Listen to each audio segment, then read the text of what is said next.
Ama wakwaba wafreme ajwa searching mesrel na wa subscribe to my channel. Mia notification bell also for more news. Parliament. In Ote regional.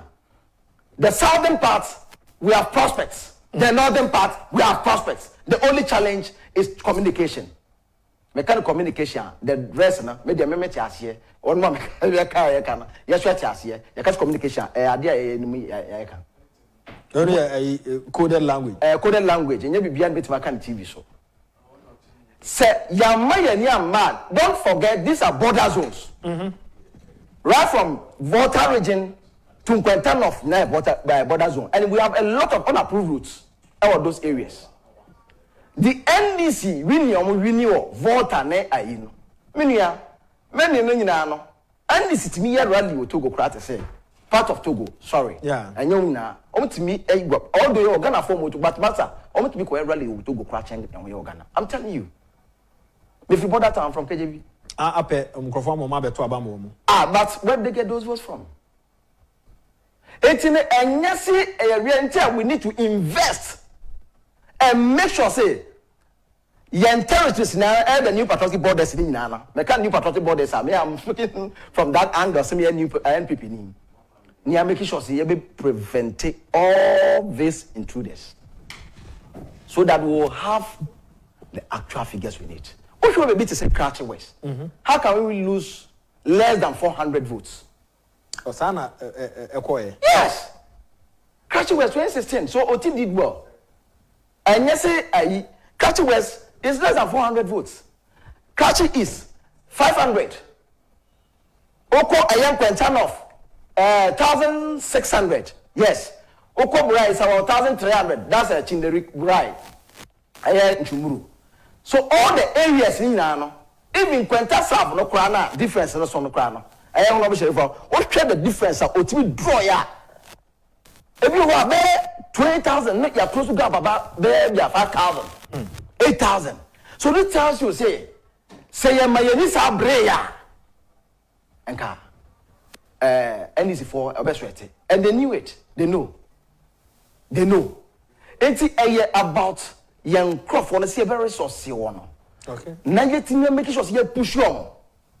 Say to me, a yenesara, many are 6 9 to regional will bring the 6. I say a funny say water with city. And that's a mistake. A mistake. Yenya sit saying, Honorable Peter one winning. Oh, winning.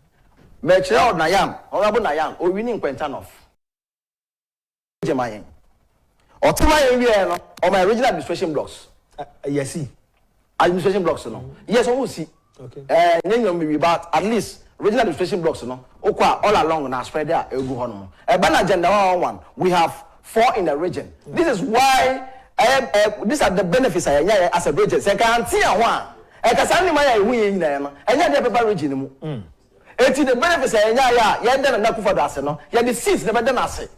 You want to hear na kufado sebi on penantwe na hwe sit na ose yedda na se and na nanoma inform oti nyina are proud of this government accepting the little we have to do, and that is why I say we are government appointee no okobe bia for party executive na wona nko but I say mama announce sika fie once na fie there one seat unfortunately we and make sure say communication which will be strategic because your team region no or my penny etene papa so.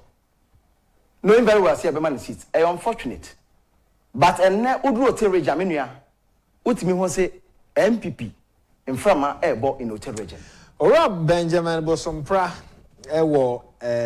where he says, please remind the NDC that President Kufuor did marvelously well by constructing the Keta Sea defense wall.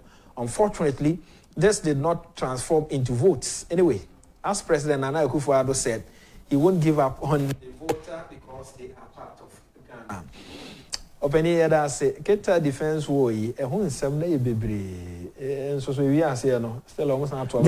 has this propaganda, make a choice say. They never like the people of Volta region. And come for running me from the Volta region. NDC never like Volta region. In the present NDC, on the Volta region and Ote region. And that is why I'm calling on Nananamo, Tobenimo, Sohe maburo no mo see nyanka ehumom and give the new patriotic party seats. Yemma representatives from the region. Now onunko parliament. Osha in Ote regional. The southern part we have prospects. The northern part we have prospects. The only challenge is communication. Mechanical communication. The rest na me me here. One more yes here. Communication. Only a coded language. Coded language. And you be beyond bit can TV so. Say young man, don't forget these are border zones. Right from Voltarians. Yeah. Omo mveti nyina utmu say enema ewo Ote region no. Ewiase nyina num. Say Ote region is rich. But oman biara tourism, koka den, obetima rich but road network enya. Menua wo yedum. Into the road networks. These are the benefits we had as a regional of Mampenyi His Excellency Nana Addo Dankwa Akufo-Addo. Na be di akire Dr. Muhammadu Bawumia. Mrs. Rebecca ohwe papa enkwaya papa dwen ho Ote region. De bia ye ne samaye no onwe ho. Esa se Ote region ada na be so. Ye da na se regional temaye no wanti de keke or spreaded the regional blocks across the whole districts now, municipal districts now, at least, okwa nkwanta, agric, just education or hormone. Udu damaya or San Washiche, ama region. Eti enne region eson fasona, bakono. E mae timi enya ho eba area no enko yesi enkwa ne hu ye ho. Sebi this year the bomb homodin. Yeah, yire ho na enu na we e bo no. Enu ana se be bo abanyuma ho waye no. Edaro and it is enough say betimi dia breaki 8 and also as well. Let me amass from the region. But in na say one nti awie e kwan so wo Ote region waye. Omampanyi aye yen kwan na at least 70% there. Betimi be say so say waye ye kwan na rastas ni nyina fi ho. Oh sir. Yes. Yes.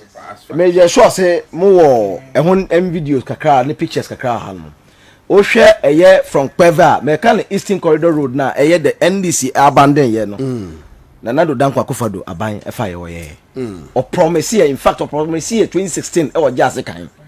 Promise no ye because they be amanka amayanka ye ho a ye hu si papa ye adwuma pa man ye. Ebinum so na machire. She. Aha no this is the road before. Aha ye Central Coffee any Akpafontem. Yes, aha no. Central Coffee with all due respect. The horror movie na. Horror movie. This was the World Bank of the NDC. Meka ye nyina efa mu koye campaign. Ekwan Nana Addo kofa mu a odu jase kanya o se meba na se me mo to abama me mbe yo mampanyi a meba be ye mo kwan na mamu. And why yen so why kwan. Wow. Why what's how you feel Central Coffee? Central Coffee no. Enti kwan edem. Wow. Central Coffee ye wo mu afo ne enema egu sanko enti mu horom. Enti right from Central Coffee ko na started from Kweve. Okay. Na odu Kweve de no eno so e wo so. Okay. Enti odu Kweve a menua ne me an me drive those days car say fioti e lodu by reba e dey 2-3 weeks. I have. Yeah, I swear ye kwan na mai we ye omampanyi dadakofo ekwan ne bi. I see. Yes, this is the benefits of NPP in Ote region. Enti ekwan ne bi ni I had my kwan. The damusa. And ekwan ya che ekwan is straight o. Ekwan na che enye na. Wow. We omampanyi kofo na ye. Hwehwe ne fe.